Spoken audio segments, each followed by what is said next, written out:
This day 1711. The Arukh HaShulchan Yom Arukh HaShulchan Siman Shin Samech Ches Sif Aleph to Siman Shin Samech Tes Sif Zayin.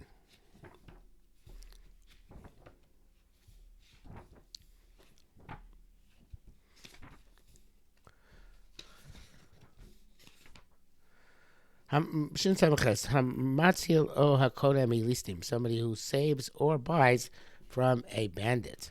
Of course, Rama Perek Baba Matzim Yad Listim. You saw somebody who saves from the hands of a Jewish bandit. Harei L'Shlo, they belong to him. They should stop at Dovan Yisrael, but by default, we assume that the owner has given up hope.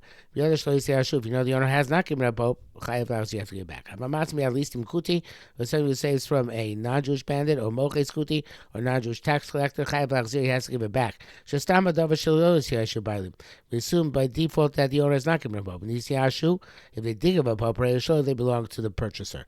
Why we say that by default, by a Jewish bandit, the owner gave up hope, and by default, by non-Jewish bandit, they did not give up hope. Because the owners know that in non-Jewish law, they restore objects which are in the hands of a thief, even though there are no witnesses. Even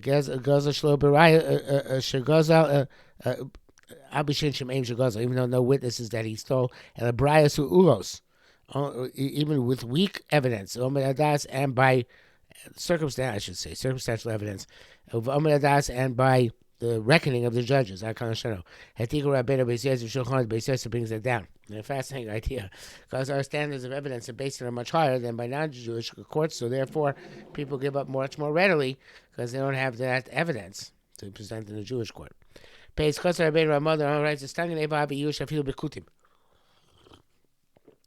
is by a bandit, but by a theft, a default theft, it's used even by non-Jew. So therefore, somebody purchased from a thief should not have to give back the stolen object. Not only can you unless we know that the owner has given up hope. Because the purchaser requires it because the original owner gave up hope, and now it's changing jurisdiction from the thief to the new owner, and the Yerushin Shin Rishus are constitute acquisition by any theft, which is by has been clarified elsewhere. We see they complain against the Ramah. The least thing because the Rambam Ganav. The bandit the Rambam is discussing is a thief. And if it's a non-Jewish thief, he doesn't give hope. If it's a robber, an armed robber, I feel Begazan he says even by a Jewish armed robber, there's no yish. But period. We explain that the Ramah is correct. The Rambam B'Tur Sfilu is listim Haino Gazlan.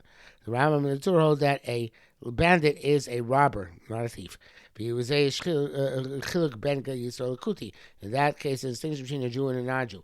But by a thief, even when it's a non-Jew, he gives up hope. Came to the meaning of because he doesn't know who the thief was, the sneak thief. Which we learned.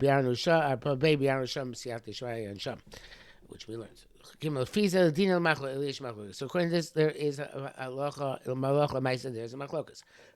The Rambam Batur V'Rabbeinu Ramah, according to Rambam Batur and the Rambam B'Gzeli Yishchil Ben Yisrael Lakuti by a robbery. There's a difference between a Jew and a non-Jew. Uvekneva and by theft. We know they did not give up hope. According to what we learned in Rambam there's no set principle in this except when he's saved from a bandit. According to the other poskim, by robbery it's never yush. So even if the robber is a Jew, by Gneva there's a distinction. We still have a yush. By a Jew it is the yush. And by a non-Jew there is no giving up hope. And the bracket says, They all agree to that. So the opinion of the other poskim. All this according to the letter of law of a minhag based on the custom of Ramad the Nagul to Kokneva. Custom can back any theft. But ain't shows when you should not deviate from the custom. Which is by the sim shin and vav. Ain't there's no difference between a thief and a robber. In all cases you pay back the value of the gneva, and you can retain the gneva. Finally, Simon Rachel Ishlam Vav, but then Hakoina Karka Gzula, someone who buys stolen property, Akan stolen real estate, Mochas Chayav Lachzir, Bar B'Siyah, this is Simon Shin Sa'at Siyat Tishma, and by tax collector they have to get back. That is explained in the following Simon, which is Simon Shin Samachtes, Dina de Machusa Dina. The law of the land is law. Also, and this is never goes in as the right benefit from something which is stolen. Because of the two rights, also no shum don't have not allowed to buy anything from a robber. Also, you're not allowed to support him, usado, and sustain him. Shum don't any matter. Because you're sustaining people violating the law. It's the same thing in terms of a thief. Also, no shum don't have now to buy anything from a thief. Ava Ramam Zakos also knows a dobra ganov, but dobra also sado ashinu yo. You're not allowed to buy something which is stolen or robbed, and you're not allowed to help make a change in it. In other words, to effectuate a change in jurisdiction. Together with the Yehush, in other words, even though you know the original was a Messiah, if you buy it, it's yours now. Because you're not supposed to, you're not allowed to assist in that process. Anybody who does these things, etc. Similar things. He sustains the hands of violators of the law. You also violate putting a stumbling block in front of a blind man.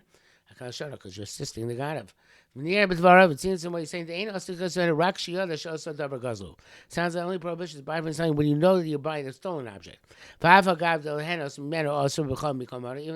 the right benefit is also from all of his monetary possessions, which is bar, like we will see. To buy is not such a benefit. Also to sustain him, it's only also in the thing which he stole. But according to Torah, you're not allowed to buy from them anything and help them in any way. Brackets, it says, there's when you're allowed to benefit from somebody who is known to be a dishonest person, a thief, there's a version from where you're allowed to buy from him. If he has a minority of property which is his, at least a minority, because she's according to everybody, you're permitted to do business with him, as we shall see. So telling me a guy's living a year, somebody who takes takes objects from the robber before the owner gave a vote. Then was having sin vav has been determined. Beganav the Ganav is saying the issue about Gazlan. The Lacham Gazlan Shem for he bought it from a Gazlan who's not well known. Also about Takanas Hashuk, they made it Takanas Hashuk. Even though it's for years, you take money from the person from whom it was stolen. You give back the Xela. And the Nigzal then goes back and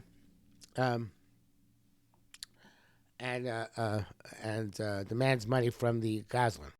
I made a mistake earlier. I just realized in Shinsan Chesiv Dalid, when I said the translate Enchli ben Ganav Gazlan Chonyan Maxir Dam of Noitel Shalom. That's that kind of shuk which you just mentioned.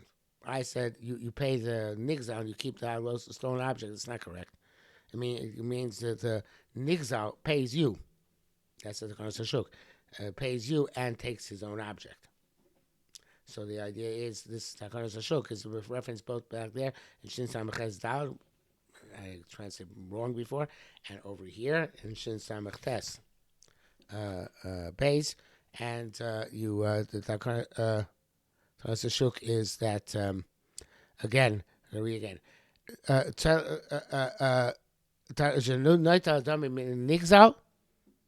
The person who bought the stolen goods by accident gets money from the person from whom it was stolen. Masok gives back the robbed object. And the person whom is stolen goes and demands the money he just paid from the robber. Female Gazan, first of all, if it's a famous Gazan, Tzorech Lazil by him, then you can't use you make use of Takon Sashuk. You have to get back to the owner below down without him paying you for Yit Bamei Gazan, and he demands the money from the Gazan. I feel Yeshon Rishon the Gam before some also about Takon Sashuk, and even according to Yeshomim there that who says that even by a renowned Gazan they made Takon Sashuk, but renowned Ganav they made Takon Sashuk, but Gazan made him. That's by a thief, because a thief, even though he's renowned, he's not so renowned. Does it because he does his stuff in secret. Begazlan by a robber, moidim, they can see. They came to go because the presidency robs in public. There is no Takon Sashuk. And the assumption is that anything which is in the hands of the Gazlan is stolen. Became an also since the person from whom was robbed is crying out that he was robbed. Even the Gazlan denies it. It's clear to us that the person who has been robbed is telling the truth.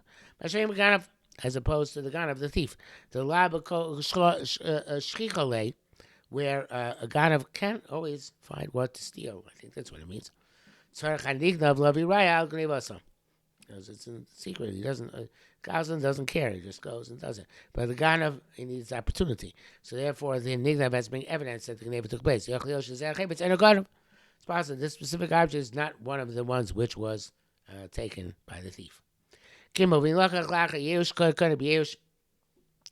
you made the purchase after the owner gave up hope, and then you acquire it by hope, by the giving up of hope, fishing rishus and the shin rishus. The most basking yush has to precede the change in ownership, or change in jurisdiction. The Rambam's there was no difference. It came first. According to him, you have to give back the money. Even though you get to keep the object, you have to pay for it. Rova post command can't call most post it's not the case. Come on, shin gimel. It's by Sham. The Simon shin salav. Female yadash gnuva gzurhi. Even you know that it is stolen or robbed. Kind of abisher slaver. You kind of even though you didn't have avera in acquiring it. Ayin Sham. That also learns, but I feel like you're not allowed to write benefit or something which is robbed or stolen, even after use. Use the could ain't a coin. I'm not sure. I think I should have said this earlier, but this use by itself is not a kinya, only with sheni rishus. So the use commercial the sham. The benefit you're derived from it is not until you change jurisdiction. It's still the guy belongs still in the Gazan's jurisdiction. And the Gazan, since we saw us the other day, he came to his hand in a prohibited way. He doesn't acquire it. Also, there's a prohibition to write benefit even though you acquire it with a shinik. Much as we shall say. Ketzad, how so? If you knew that this animal was stolen, was stolen or robbed, you're not allowed to ride it or chroshba or plow with it. I feel even the Ganabagaza gave you permission. Because if the robber robbed a house or field, also now to go through it and go into it. And the sun on account of the sun, in the rain on account of the rain. Being darba, if you do live in it, you have to pay rent to the original owner. You must say if it's made to be rented out. In this case, it doesn't help even if the Ganav Gazan sells it to you. The karka ain't exils because the real estate is not stolen, meaning stealing and does not have an effect in it. It still remains the original owners. So there's no such thing as yesh. Shin rishus yesh and shin yashem by karka. Because of the calling of some gesher, if somebody stole trees, palm trees, and made for them a bridge, also have or love, you're not allowed to use the bridge. Acquire them by changing them. Because the shini returns to the original state. It was wood and could return to be wood. Be wood. It's only if he didn't make from them beams or boards. Carson Lechulios, he cut them into sections, the small parts, the ancient shini mice, we made them into beams or boards. It is a change of the change in their status, not in their status, a change in their physical appearance. Steve Ches. V'dafka shagesh alu adayin shel gazlan. That's only if the bridge still belongs to the robber. I'm still robbing. If you gave it to the masses, now you're allowed to benefit from it. To have a Yush Rishus, because then there's Yush Wishing Rishus changed in its jurisdiction. Even though when you originally stole them, they were connected to the ground and Karka and Exels, real estate can't be stolen. Nevertheless, when he cut them, when he chopped them down, they become like objects. Anything similar. They don't do machmir once it becomes the bridge, highway for the masses. Hey, but I feel it's a little bit of a gazelle, even something which is not robbed.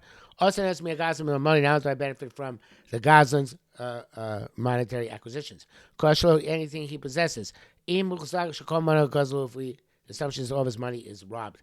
Even though the exile has been changed. And he himself is acquired by Shinui.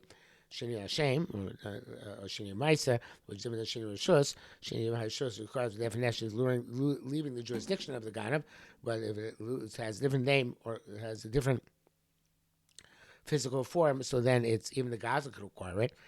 Nevertheless, so he has to give back money to the person when we robbed. How can I benefit from money of a violation? Even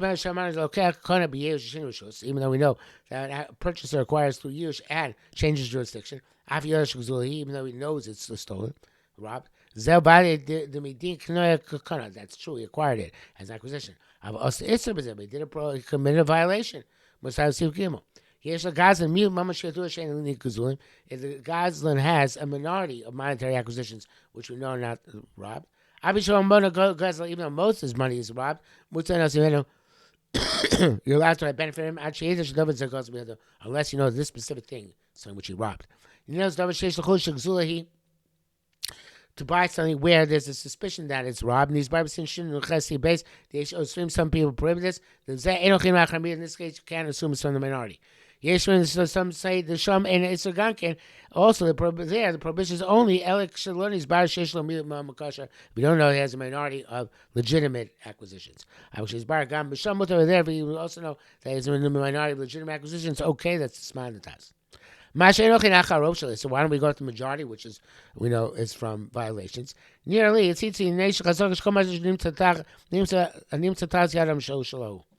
there's an assumption, chazaka, that anything which a person possesses is his. But this person, because he's a known robber, he lost his chazaka, he lost that assumption. So therefore he has a minority, which we know is his. We assume that every we take from him, it's subject to chazaka, like any person's property. Came into the you don't know this specific thing is a robbery in his hands.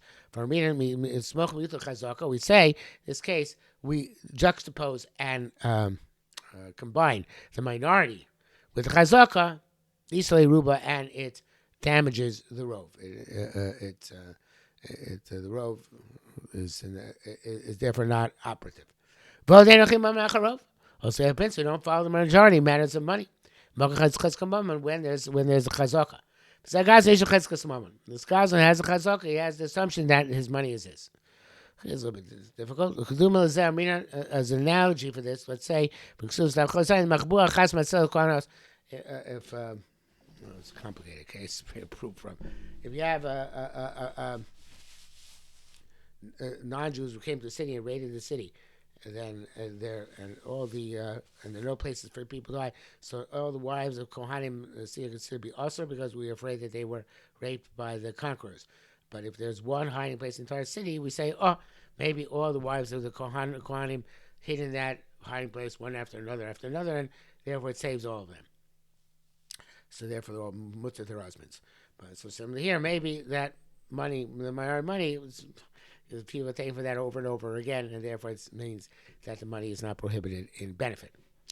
Okay, so it's a case of like this. Most time Evan has a Simon Zayin. Vav, kavi mach kosad the Gaza should come among us to Lenos Menu. This, like we wrote by God's and all of his money now to benefit from it. I feel shekvar kona davar b'shinui, even if acquired it by making a change. The guy doesn't shum davar also l'das the Torah according to now by 8 rim. But it's possible to say even though the shekona gazan sagzei de shinui, that if it's known that the Gazan acquired this object by a shinui, mutzah enos may allow to benefit from it. Losu chazal enos mishlo el mishum chashash amadayin lo kana b'shinui. The reason why Chazal forbade you to derive nothing from it is because we're afraid maybe he hasn't yet acquired by a shinui. Also, that which the Torah wrote that you're not allowed to buy anything from a Ganav or a Gazan. That's because we say this the stone object itself. Certainly, it's not clear if we can rely on this. Zai, people who are assumed to be robbers, and the assumption that all the money is robbed money, because their craft is the craft of robbers. It says bandits and tax collectors. Also, maybe not to benefit from them. The definition of this craft is that it's robbery. I feel most of Beitam, even money in their house, also not allowed to benefit from it. But to exchange coins by them.